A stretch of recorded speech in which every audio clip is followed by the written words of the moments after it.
प्यारे बच्चों, mathematics online class में आप सभी का स्वागत है। आज के इस वीडियो में हम कक्षा 8 से गणित विषय में चैप्टर नंबर 3 चतुर्भुजों को समझना में मल्टीपल चॉइस क्वेश्चनों का अभ्यास करेंगे।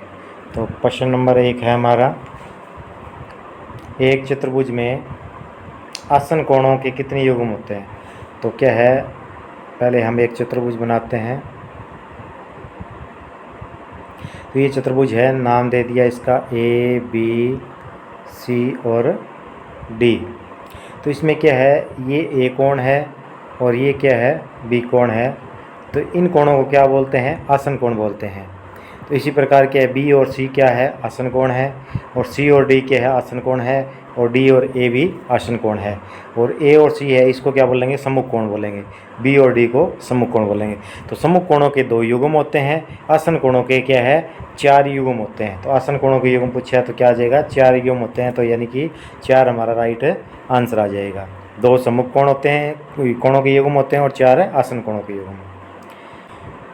तो अगला प्रश्न है, जिन बहुभुजों के विकर्ण बही भाग में होते हैं उन्हें कौन सी बहुभुज कहते हैं।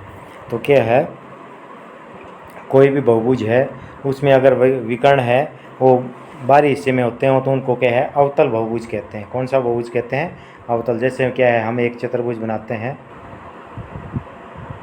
ये चतुर्भुज है, 1 भुजा, 2 भुजा, 3 भुजा, 4 भुजा। तो ये चतुर्भुज है। तो इसमें क्या है, एक विकर्ण तो ये हो गया आपका, और एक विकर्ण ये हो गया।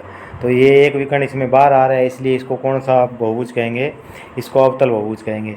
और दूसरा क्या है, ये चतुर्भुज लेते हैं, इसमें क्या है, ये विकर्ण और ये विकर्ण दोनों अंदर है। तो ये कौन सा है, आपका उत्तल चतुर्भुज है, और ये आपका अवतल चतुर्भुज था। तो जिनके विकर्ण के बाहर होते हैं उनको अवतल चतुर्भुज कहते हैं। ये हमारा राइट आंसर है। नेक्स्ट क्वेश्चन है, केवल रेखाखंडों से बना सरल बंद वक्र क्या कहलाता है। तो केवल रेखाखंडों से बना बंद वक्र क्या है, बहुभुज कहलाता है। तो बहुभुज क्या है, हमारा राइट आंसर है। तो बहुभुज है वो क्या, त्रिभुज भी हो सकता है, चतुर्भुज भी हो सकता है, पंचभुज भी हो सकता है, षटभुज भी हो सकता है। तो रेखाखंडों से बना बंद सरल वक्र बहुभुज कहलाता है। नेक्स्ट प्रश्न है, एक उत्तल चतुर्भुज कितने विकर्ण होते हैं। एक उत्तल चतुर्भुज में क्या है, चतुर्भुज है तो चतुर्भुज उत्तल कैसा होता है, जिसके क्या है, विकर्ण हमेशा क्या है, अंदर हो, वो क्या है, उत्तल होता है, आकृति होता है, बहुभुज होता है। तो चतुर्भुज 4 भुजाओं की आकृति है। तो इसमें विकर्ण कितने होते हैं, 1 विकर्ण और 2 विकर्ण। तो ये क्या है, 2 विकर्ण होते हैं चतुर्भुज के अंदर। तो क्या है, आपका आंसर आ जाएगा 2। तो किसी भी बहुभुज के क्या है, विकर्ण ज्ञात करने के लिए क्या सूत्र होता है, आप n/2 ब्रैकेट में n/3। तो n का मतलब यहाँ भुजाओं से है। तो चतुर्भुज की निकालनी है तो क्या करेंगे, 4/2 और 4/3। तो ये 4 कितना आया, 2, 4 में से 3 गया 1, तो 2 एकम में 2 विकर्ण आ जाएंगे। इसी तरह अगर पंचभुज की निकालेंगे तो क्या आ जाएगा, पंचभुज का क्या है, तो यहाँ भुजा कितने रख देंगे, 5/2 और अंदर 5/3। तो ये 5/2 और यहाँ कितना बच गया, 2, 5/2 बचा, और यहाँ 5 में 3 गया 2, 2 से 2 कैंसिल हो गया, कितने विकर्ण आएंगे, 5। तो इस प्रकार हम किसी भी क्या है, बहुभुज के विकर्ण ज्ञात कर सकते हैं n/2 और ब्रैकेट में n/3 से। n का मतलब भुजाओं से है, पंचभुज के तो 5 भुजा रख देंगे n की जगह, और षटभुज है तो n की जगह 6 रख देंगे। तो इस प्रकार हम किसी भी बहुभुज के विकर्ण ज्ञात कर सकते हैं। तो चतुर्भुज में केवल 2 विकर्ण होते हैं। प्रश्न नंबर नेक्स्ट है, त्रिभुज में भुजाओं की संख्या होती है। तो त्रिभुज है तो कितनी भुजाओं की आकृति होती है, 3 भुजाओं की आकृति होती है। त्रिभुज में 3 भुजाएं होती है, चतुर्भुज में 4 भुजाएं, पंचभुज में 5 भुजाएं। नेक्स्ट क्वेश्चन है, चतुर्भुज में शीर्षों की संख्या कितनी होती है। तो ये आपका क्या है, चतुर्भुज है तो इसमें 4 भुजाएं होती है और 4 कोण होते हैं, 4 ही शीर्ष होते हैं। तो इनको क्या बोलते हैं, जहाँ 2 भुजाएं आपस में मिलती हैं उनको क्या बोलते हैं, शीर्ष बोलते हैं। तो ये क्या है, ए बी सी डी, चतुर्भुज में क्या है, ए बी सी डी शीर्ष है जहाँ भुजाएं आपस में मिलती है। तो चतुर्भुज में 4 शीर्ष होते हैं, पंचभुज में 5 शीर्ष होते हैं, षटभुज में 6 शीर्ष होते हैं। तो शीर्ष, कोण और भुजाओं की संख्या बहुभुज में समान होती है। तो आपके क्या आगे, चतुर्भुज में 4 शीर्ष होते हैं। नेक्स्ट क्वेश्चन है, चतुर्भुज में भुजाओं की संख्या कितनी होती है? चतुर्भुज में भुजाओं कितनी होती हैं? चतुर्भुज में 4 भुजाएं होती है। 4 भुजाओं की आकृति को चतुर्भुज बोलते हैं। नेक्स्ट क्वेश्चन है, पंचभुज में भुजाओं की संख्या कितनी होती है? पंचभुज में क्या है? 5 भुजाएं होती है। नाम से ही पता चले पंचभुज, पंचभुज का मतलब 5 भुजाओं की आकृति। तो पंचभुज में क्या है? 5 भुजाओं की आकृति होती है, 1 2 3 4 और 5। नेक्स्ट प्रश्न है, षटभुज में शीर्षों की संख्या कितनी होती है? तो षटभुज है तो 6 भुजाएं होते हैं, 6 शीर्ष होते हैं, 6 कोण होते हैं। तो क्या है?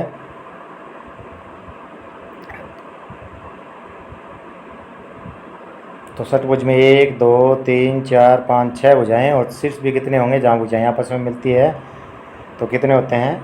6 शीर्ष होते हैं। भुजाएं, कोण और शीर्ष हर बहुभुज में आपस में एक जैसे होते हैं। तो क्या है? षटभुज है तो 6 भुजाएं होंगे, 6 कोण होंगे, 6 शीर्ष होंगे। तो शीर्षों की संख्या कितनी आ जाएगी? 6 आ जाएगी षटभुज में। तो 2 नंबर ये आंसर आपका ठीक रहेगा। नेक्स्ट क्वेश्चन है, एक समबाहुभुज के प्रत्येक बाह्य कोण की माप क्या होगी जिसकी भुजाएं न हो? तो हमें पता है कि बहुभुज के बाह्य कोणों का योग 360 डिग्री होता है। कोई भी बहुभुज हो, चाहे वो क्या है, त्रिभुज हो, चतुर्भुज हो, पंचभुज हो, षष्ठभुज हो, 10 भुजाओं की आकृति हो, बाह्य कोणों का योग 360 डिग्री होता है। तो अगर समबाहुभुज है तो उसके प्रत्येक बाह्य कोण कितना होगा? जितनी भुजाओं की संख्या है उससे क्या कर देंगे हम? भाग दे देंगे। तो क्या है? बाह्य कोण का माप आ जाएगा। तो ये 9 भुजाओं की आकृति है। तो क्या है? 360/9, 9 चौक 36, 40 डिग्री क्या है इसका माप होगा बाह्य कोण का। तो ये आपका राइट आंसर है डी। नेक्स्ट क्वेश्चन है, किसी बहुभुज के बाह्य कोणों के माप का योग कितना होता है?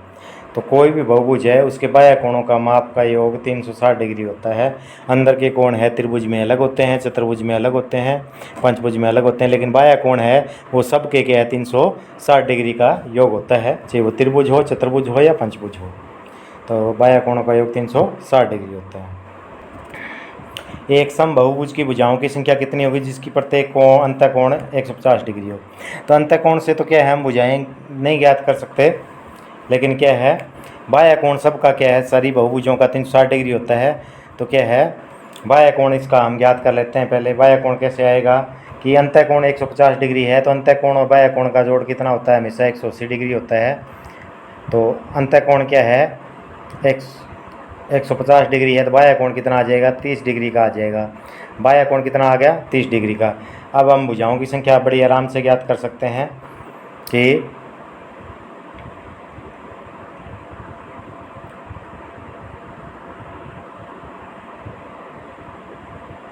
तो आपका क्या है, बाह्य कोण 30 डिग्री आ गया। हमें पता है कि बाह्य कोणों का योग, किसी भी बहुभुज के बाह्य कोणों का जोड़ कितना होता है? 360 डिग्री।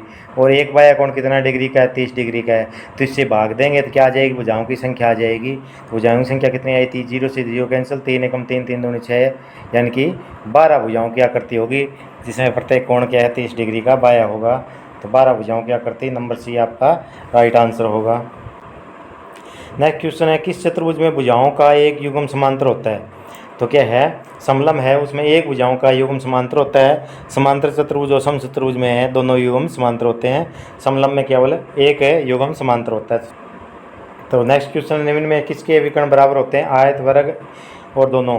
तो क्या है, आयत और वर्ग दोनों के विकर्ण क्या है? बराबर होते हैं।